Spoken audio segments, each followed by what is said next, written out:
Tugas lagi, tugas lagi. Lagi-lagi ada tugas. Lama-lama bisa stres nih kalau tiap hari dapat tugas. Tugas yang kemarin aja belum selesai, sekarang ketambahan tugas baru. Eits. Tunggu dulu. Bukankah hidup itu adalah perjalanan untuk mencari ilmu? Bahkan di dalam Islam itu disebutkan bahwa tuntutlah ilmu dari dalam buayan sampai ke liang lahat. Jadi kamu jangan khawatir karena setiap usahamu dalam belajar pasti dihitung sebagai sebuah ibadah. Tapi sebelum masa pandemi ini kan pembelajaran tidak sesusah ini. Ya memang begitu. Belajar di sekolah menjadi lebih mudah karena ketika kita mengalami kesulitan kita bisa bertanya kepada teman ataupun langsung kepada guru kita. Kalau di rumah, oke, stop. Berhenti mengeluh. Karena keluhanmu itu ternyata tidak banyak membantu kamu untuk menjadi orang yang pintar loh. Sebaliknya, kalau kamu terlalu banyak mengeluh, maka hari-harimu tidak akan pernah menyenangkan. Nah, ini dia rahasia orang-orang yang belajar di rumah justru semakin melejit, semakin asik. Tidak bisa dipungkiri bahwa ketika kamu berada di rumah, kamu juga memiliki tanggung jawab selain belajar, juga harus membantu pekerjaan rumah. Kita perlu membantu orang tua dalam membersihkan rumah, mencuci piring, mencuci baju, mengasuh adik, memberi makan hewan peliharaan, dan lain sebagainya. Nah, kamu perlu membuat kesepakatan dengan orang tuamu, kapan waktu kamu untuk belajar, kapan waktu untuk membantu pekerjaan rumah. Misalnya, kamu menetapkan waktu belajar kamu mulai jam 8 sampai dengan jam 11 pagi. Berarti tanggung jawab rumahmu harus dikerjakan ketika sebelum jam 8 atau setelah pembelajaran kamu telah selesai. Nah, selama rentang waktu dari jam 8 sampai jam 11 pagi tersebut, kamu harus bisa benar-benar memanfaatkan waktumu untuk menyelesaikan tugas-tugas dari sekolah tanpa terganggu dari pekerjaan rumahmu.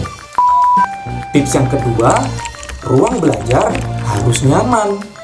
Kamu percayakan bahwa tempat belajarmu itu mempengaruhi motivasi belajarmu. Kalau tempat belajarmu itu pengap, bising, bau, dan berantakan, maka kamu tidak akan pernah bisa nyaman dalam belajar.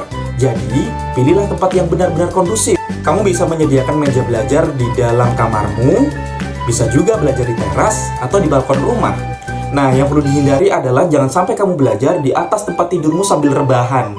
Meskipun itu adalah tempat atau posisi yang paling nyaman, justru hal itu membuat kamu menjadi merasa lebih malas dalam belajar.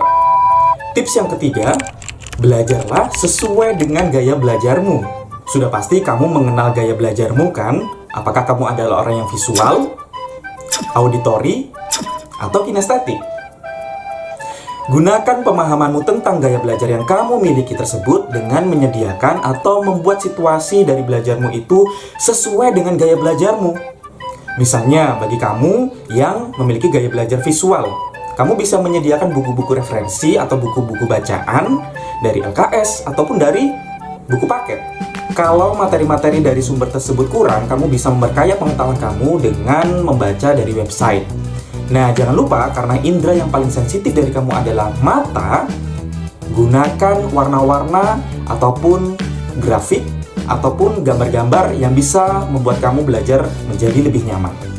Bagi kamu yang bergaya auditori, kamu bisa belajar sambil mendengarkan musik, memperkaya pengetahuan kamu dengan menonton video di YouTube, atau belajar sambil diskusi secara online dengan rekan kamu. Sedangkan, bagi kamu yang bergaya belajar kinestetik, jangan lupa sediakan kertas atau buku yang tidak terpakai di samping kamu. Kamu bisa menggunakan buku tersebut untuk mendemonstrasikan atau mempraktikkan atau mencoret-coret agar tanganmu tetap bergerak ketika belajar.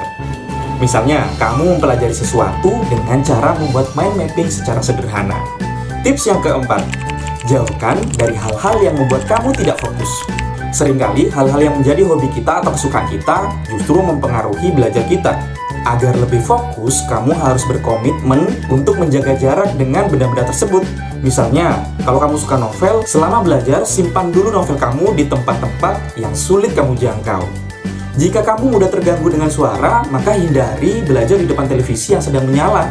Bisa-bisa kamu akan marah kepada adikmu yang sedang menonton film kartun, atau bisa juga kamu ikut nimbrung dan nonton TV bersama adikmu. Tips yang kelima, stop berpikir, nanti sajalah. Prokrastinasi. Mungkin kamu pernah dengar istilah prokrastinasi, Ya, prokrastinasi itu adalah sebuah perilaku yang suka menunda-nunda pekerjaan, dan ini adalah salah satu hal yang menghambat produktivitas. Kamu mungkin berpikir, aku kan punya banyak waktu. Atau, tugas ini kan dikumpulkan minggu depan, masih lama tuh, sehingga membuat kamu menunda tugasmu. Padahal, kamu pasti juga sudah tahu bahwa besok kamu juga akan mendapatkan tugas-tugas baru yang harus diselesaikan juga. Kalau ini kamu lakukan berkali-kali, maka lama-lama tugasmu juga akan menumpuk. Nah, kalau sudah menumpuk tugas-tugas tersebut, maka kamu tidak akan pernah fokus dalam mengerjakan tugas tersebut, atau istilah lainnya, kamu mengerjakan tugas tersebut dengan asal-asalan. Jadi, ada baiknya kalau kamu menerima tugas dari Bapak Ibu gurumu, selesaikanlah sesegera mungkin dengan rasa tanggung jawab. Tips yang terakhir atau yang keenam adalah membuat to-do list. Diperpanjangnya pembelajaran di rumah ini justru membuat kamu harus memiliki tanggung jawab untuk belajar secara mandiri. Terkadang, perintah dari Bapak Ibu gurumu untuk membaca materi, menonton sebuah video, atau mengerjakan LKS, atau mengerjakan buku paket, itu adalah tugas yang berat bagi kamu. Padahal, itu adalah sebuah panduan agar kamu tetap belajar meskipun dalam keadaan libur sekolah. To-do list adalah daftar rencana tugas-tugas atau pekerjaan yang ingin kamu kerjakan. Dengan menggunakan to-do list ini, kamu bisa memantau tugas-tugas apa sajakah yang harus kamu kerjakan, tugas apa sajakah yang sudah kamu kerjakan, dan tugas mana yang belum kamu kerjakan. Nah, gimana sih cara membuat to-do list? Coba klik link yang berada di deskripsi. Itu dia tips belajar di rumah secara menyenangkan. Kalau kamu memiliki cara lain yang biasa kamu lakukan, coba tulis kebiasaan baik belajarmu di kolom komentar ini ya. Gimana? Masih berpikir bahwa belajar di rumah itu sangat sulit? Stop, jangan hanya dipikir. Kamu perlu beraksi. Mulai ambil tindakan dan ubah kebiasaan tidak efektif sehari-harimu agar kamu bisa mendapatkan hasil yang terbaik dari pendidikanmu. Dan yang terpenting adalah kamu bisa tetap belajar di rumah dalam keadaan hati yang berbahagia. Oke, itu saja tips belajar di rumah secara menyenangkan. Kalau kamu merasa video ini sangat bermanfaat, jangan lupa klik tombol like, subscribe, dan ajak teman-temanmu untuk bisa berubah dengan cara membagikan video ini kepada mereka. Saya akhiri, Assalamualaikum warahmatullahi wabarakatuh.